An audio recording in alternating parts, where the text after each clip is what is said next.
All right, welcome back, everybody. It's Institutionalized with Dolphin Williams. Thank you for joining me again. I hope you subscribed. Let's talk about what everybody's talking about in the news right now. Let's talk about hydrochloroquine. And let's talk about the American Frontline doctors who talked about it, especially Stella Emanuel, Dr. Stella Emanuel, I think she's from Nigeria. And she talked about it. And a lot of people are trying to discredit her because of things that she said in the past. They're also trying, everywhere you go, online, YouTube, Facebook, Twitter, they're taking the post down because they're saying it's fake. Yeah, so I don't think, is there any doctors on Facebook or YouTube or Twitter? Do they run Twitter? How do they know it's fake? I mean, these are people that are saying they're frontline doctors, just not at the beginning. At the beginning of the whole COVID thing, everybody was on the same side as all these frontline doctors and nurses and all these personnel, right? Everybody was cheering them on, right? So how and why all of a sudden they're not credible? Nothing they say is credible. If one person, even let's even talk about it. Let's talk about it logically. If you had cancer, or if a doctor said you had cancer, right, or some other kind of disease or something like that, and you wanted to get a second opinion, and the other person said that you didn't, don't you deserve to listen to the other opinion? I mean, I'm just saying, there's two different opinions.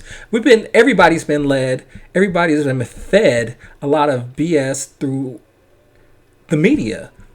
You can't find out what is legit and what's not news information, right? You hear from one person saying that, COVID does this. This is how you get COVID. You hear from another person, this is not how you get COVID. You hear from one doctor saying that, we're curing a lot of people. It's not that big of a deal. You don't have to wear a mask. You hear another doctor saying, yeah, it's a big deal. You got to wear a mask.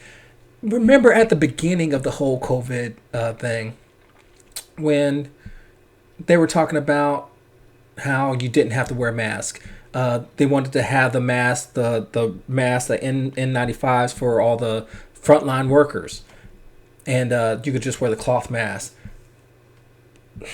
You didn't even have to wear the mask. That's what the 6 feet was for. I know somebody remembers all this stuff. Matter of fact, let's talk about 2005 with Dr. Fauci, when he had, and I'll post it down in the links below, he did a study, and he said that hydrochloroquine worked against primates, which, they say people came from monkeys. I don't believe that. But anyway, that's us.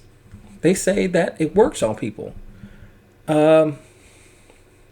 Let's talk about how the military's been using it. When I was in the military, we used something similar called, and it's probably just a different name, but it's called doxycycline.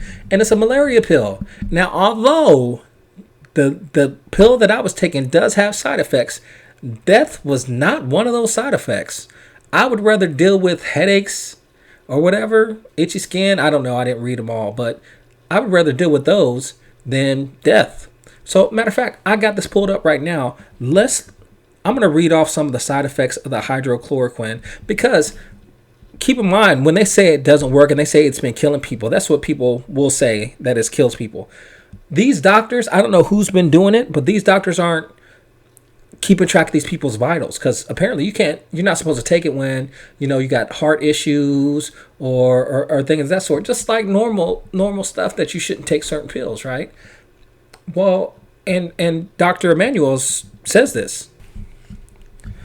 Obviously they want to discredit the doctor. They want to, just like anybody who comes out with anything controversial like this. Mel Gibson, he was saying stuff about the pedophiles and stuff in Hollywood. Macaulay Culkin, and a lot of people were saying stuff about the things that are going on in Hollywood, and then automatically discredited. So anyway, right now I'm gonna cut the video real quick. I'm gonna switch it to my phone. I'm gonna bring on one of my ex-soldiers. we're both veterans. We both got out the military. He has a tattoo shop. He'll talk to you about that a little bit, I think. And I don't know if he wants that much exposure, but I'm going to cut it and have y'all see the actual FaceTime. I think that's the best way to probably do these videos from now on, as far as when I have a guest, instead of just talking over the radio or whatever. Over the phone. So, all right, we're back again with Institutionalized with Dolphin Williams, and I have a guest, a buddy of mine, Charles Janovich. We used to be in the military together. And say hi. Hey guys. All right. Shout out from Missouri. Yeah, Missouri, the big MO, the Show Me State. Show me. I love it. Like I said before, I love your shirt, man. Oh yeah, thanks. Definitely gotta support. Yeah. Trump. Heck yeah. Trump 2020. If you're smart, and then after that, you know what? I'm voting for Dan Crenshaw. That's just me personally. He's a vet. It seems like he's pretty sensible, so that's who I'm going to vote for in 2028. So yeah, or 2024. I've been watching him 2024. I've been watching him these last couple of months too, and he's definitely been stepping up his game. So yeah, I wouldn't mind seeing what he has to offer. Yeah. So anyway, I think we decided to talk about some the issues with the American frontline doctors, and how they're censoring everything on the internet right now on YouTube and everything. On most platforms. Everything. Yes, like ridiculously. Like my buddy, he posted something that I posted. For some reason, I didn't get banned, but he got banned for like 30 days. Yes, just for a video. Man, I think it's amazing that they have the ability to be able to like censor and fact check before I even got to see it. Yeah, and it's not. They don't have any. They don't have any people. It's like they don't have any people to contact, to dispute it. Yeah. Yeah, I know they don't have a bunch of MDs and neurologists up there just fact checking their stuff at Facebook. I'm not sure where they got their college degrees, but they want to reevaluate who they have fact checking. Yeah, exactly. Like if you have. Okay, so I put it on Facebook and a couple other social media platforms that if you have a disease, you're probably, and somebody says you're going to die, most people will get a second opinion anyway, right? Absolutely. So why can't those people, one of the doctors like Stella Emmanuel, I think that's her name, why can't she be right? Because there's a lot of doctors, if you just Google doctors that have hydroxychloroquine that's successful, that it will be there, it'll show up on Google. There's lots of doctors that are having successful treatments with hydroxychloroquine. Uh-huh. And I'm glad you could pronounce it. And it's just one after another. They're coming public. They're letting everyone know that, hey, actually it does work. Now, they're using it in combination with a couple other things like zinc and E, but it's working. Yeah. Yeah. And if you start taking it early on, it's actually going to like seriously, drastically reduce the impact of COVID on you. Yeah. So and it's, of course, in my eyes, and maybe it's just a Republican in me, maybe it's a Trump supporter in me. I think it's mostly because Trump supported it. That's why nobody else wants to support it. The second he said anything about it, they started slamming it. And I mean, it's been a drug use since the 40s. Yeah, we were using something similar downrange to doxycycline, that the malaria pill. And I know it has side effects. Most medicines have side effects. Aspirin has side effects. If you take too many aspirins, you're going to die. So that's true. And even Dr. Emmanuel said that people with heart conditions and stuff shouldn't take it, and they should be monitored to see if they have some kind of heart conditions or something to not mess with those.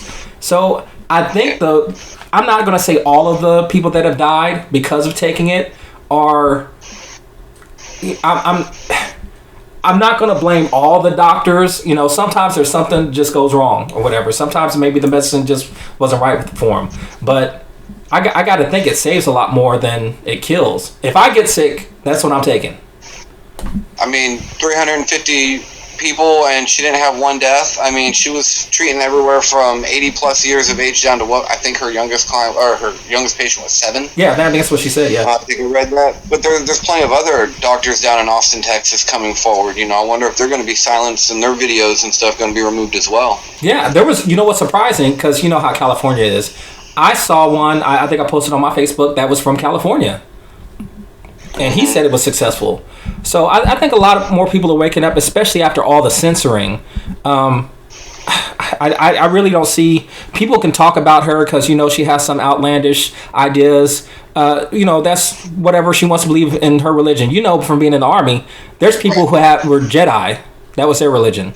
Wiccan, you know, whatever. You know, that's America. We have religious freedoms and everything, right? Right. So, you know, even though there's a lot of stuff that I don't agree with from her, that she has the freedom to do that. Just like the people who were... Yeah, Go ahead. I was going to say, yeah, she had some pretty outlandish views, but, you know, to each their own, this is America. Yeah, and I mean, I really don't think that impacted her study for the coronavirus, or the COVID. I don't think any of that stuff overlapped at all. No, I mean, she's a doctor. She works off science just as much as anyone else. You know, and I mean, a lot of it's common sense, you know. I don't even understand why they're having the censorship they are, because Fauci already confirmed that it had severe impacts on SARS and COVID back in 2015. Yeah, 2005.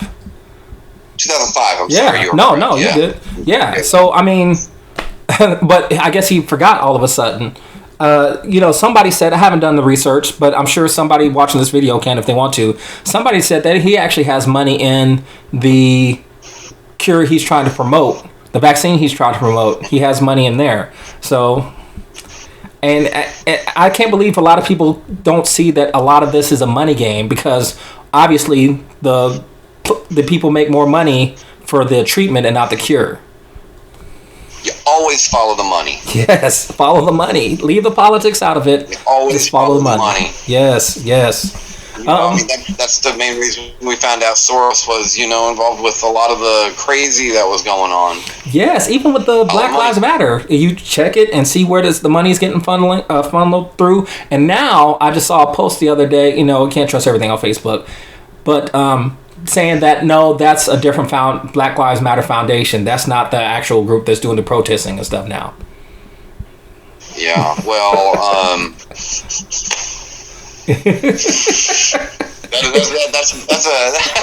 a slippery slope, but the stupidity I don't support the Black Lives Matter movement. I do think that there in some areas that, you know, with the police brutality being an issue, it does need to be addressed. Of course, but to try to push this systemic and institutional racism that America is just crazy beyond me. Now, look, and I've said before, there is covert racism you're not going to be able to get rid of, because you don't know if that's covert, and you're not going to be able to. People will hide their racism, and there's a lot of people who are ignorant, and you just don't know the things that they say or do are construed as racist. I just saw a post a little bit ago that somebody called a black guy boy.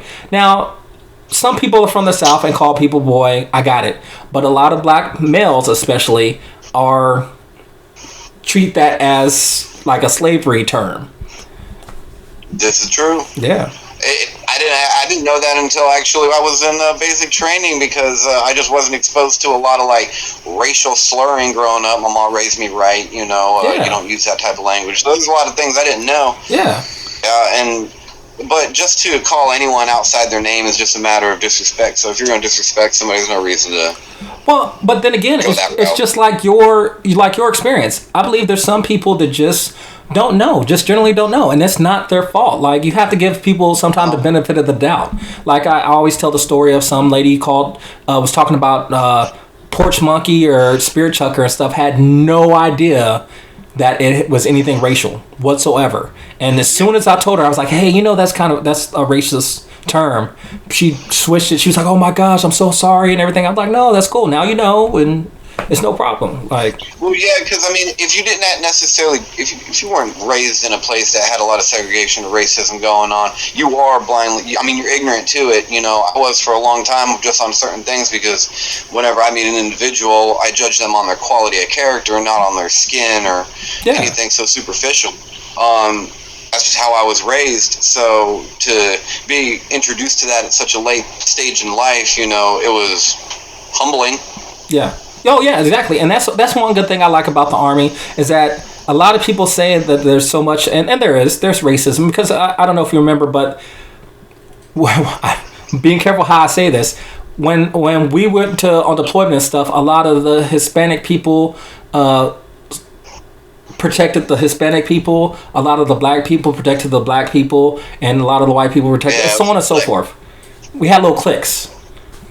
Mm-hmm. Yeah. Yep. And it was interesting to experience, you know, that similar stuff. It just, I've always hung out with everybody. I've never been really one to click up, but you know, yeah, sometimes there are forced areas, you know, and I'm still learning that there's still places in the United States that are severely segregated. Yeah. And this is just something I'm learning that, you know, as I dive into my research, you know, you actually find out that there's high schools that are actually still completely segregated. Yes, exactly. Gosh, it was years ago. I was in Fort Hood, Texas, and we had to go to Jasper, Texas, and they just became desegregated. I guess that's the word. But yeah, and they were telling us, hey, be careful when you go into stores and stuff. People might, you know, call you out your name and everything, and it was a different experience. Nobody did, because when we were rolling pretty deep, but still, to just be told that. Yeah, you know, and I think it's everywhere. You know, eventually, I don't know what it's going to take, but hopefully, everyone can find a way to, you know, bring it together. Yeah, I just got a couple. Because, I mean, go ahead. Oh no, I was just saying before this election year. Let's take it back a little farther. Yeah. Before Trump was running for presidency, you didn't have the issues like you do today. Turning on the news, it's nowhere near as radicalized. Yeah, exactly. The media is definitely, I know, at fault for a lot of this stuff that's going on, and it's just sensationalism just to get more ratings.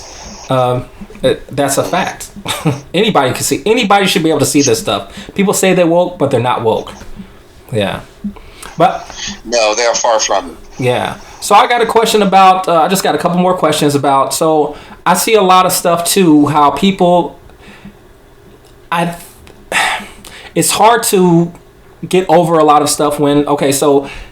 There was a post, I'm trying to not beat around the bush. Okay, so there was a post earlier where somebody was talking about, well, you did this and that, you white devil, whatever. So then the white person would come back and be like, well, you guys are, you know, doing this and that. And they were both going at each other. And I'm not saying that, I'm just saying that somebody is going to have to be the sensible person to be like, oh, look, hold up. Look, I'm sorry about how I'm coming to you. Let's just talk civilly, you know, so that way we can get to the bottom of this.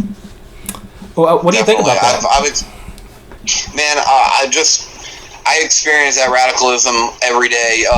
Being a white guy, if I have an opinion that's not a liberal view, I am immediately demonized. So it's, you know, I do catch the other side of that, you know, whenever I actually just want to I want to learn your experience. You know, if you have something to bring to the table, by all means, let's talk about it. But let's use facts and not not emotion, false information. Yeah. People don't want to talk, but it seems like, especially on social media, it's like, I mean, it's putting gas on a fire because it's not face to face. There's no accountability, so you can pretty much say whatever you want and be as racist as you want. And what's going to happen? You might get blocked for a couple days. And I've seen it. People that I firsthand know, I've never known them to be ever racist. You know, they'll just get flipped. They're getting called names. They're tired of it. So instead of just walking away from the conversation, they decide to start going back and basically just showing them that they're right. Mm-hmm. You know, you can't beat violence with violence. I guess sometimes you can, but you can't beat racism with more racism. That's just a fact. True. It is a vicious circle. Yes. You know, white exert power over black, black's going to exert power over white, and then it's going to go back and forth, and for how long? Yeah, exactly. Do you get a lot of flack because being the bald head? Do you have people call, oh, you are a skinhead or anything like that? All the time. All the time, man. They don't know because you were wearing the Kevlar all this time. You just bald. They don't know that. That's right. You know, the hats took it out. But, you know, and it's funny because on my Facebook profile, I have gear on, and I'm standing in front of the flag that's spray painted on my building. Yeah. And I get so many white supremacy comments and attacks, especially since, you know, I support this guy right here. Well, you're automatically a racist because you support him. Automatically. Mm-hmm. But you know, voting for Biden doesn't make any sense. He doesn't even remember what he had for breakfast at lunchtime. Yeah. You know, why would I? You know, it's beyond me. So yeah, of course I'm gonna be a Trump supporter. That's common sense. Yeah, it is. Well, common sense ain't common. That's what they used to say, right? No, it's not. So what building were you talking about? So what's your business? Oh, my building, yeah. Well, me and my wife run and operate a tattoo and piercing body shop in Nevada, Missouri. It's called Generation X. We do just about any kind of custom work you can think of, but a few years ago, me and my wife, we decided to purchase a new building so we can expand. So now, you know, we got a full building with all private studios, and during the lockdown, we actually found the time to have the building repainted and remodeled on the outside. So some friends of ours helped us out down from Joplin, Missouri, and they came up and helped us paint the outside of the building. Nice. So that's when you painted the flag and everything? Yeah. Rattle Designs came up and they helped us out. It was great, and they did such a good job. And and we actually have all of the local EMT, first responders, military, prior military. They signed that flag. They signed that wall. Nice. That's awesome. You know, because we definitely like to show our support for everyone that served. Yeah, of course, man. Yeah, you're a veteran. Once you're a veteran, you can never be a civilian. You know, first responders. You know, they're very important. Now they're getting. I try to keep it clean, pooped on a lot right now because of everything that's going on. So yeah, this is very important. They are getting stepped on a lot. Yeah, man, I'm happy to see you. How everything coming from the private that you used to be to the person that you are now, man. Hey, there's you know, I had nothing to do with that whatsoever. You're because I was crap back then. So man, I'm telling you. Oh man, we were all young and learning. Yeah. So, you know, man, I thank you for coming on the interview, man. Is there anything else you want to talk about at all?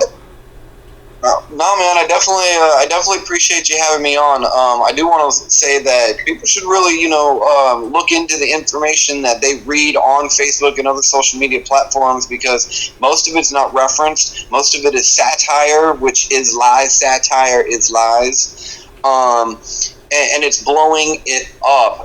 And if you dig deep enough, you'll see a lot of it's not even coming from this country. Yeah. So definitely do your homework. Find out the posts that you're posting and spreading, and the information that you are getting so passionate about is actually correct. Yeah, exactly. That's a good idea, because I have done it a couple of times myself, and it's been incorrect. So thank you for the information. And I always come out feeling like an idiot. Yeah. I just delete it. It never happened. Never happened. You can't prove it. No. No, but I definitely appreciate you having me on, man. It's been a blast. It's good to talk to you again. All right, man. Nice talk to you again, man. I'd love to have you on again. Absolutely. Anytime. You name it. All right. So after this, I'm going to get your info and put it down in the bottom so that people can reference it if they want to come see you and get some tattoos, man. Absolutely. That's awesome. All right. Thanks, man. Thank you. All right. There it is. Charles Janovich, buddy of mine, like I said, great guy.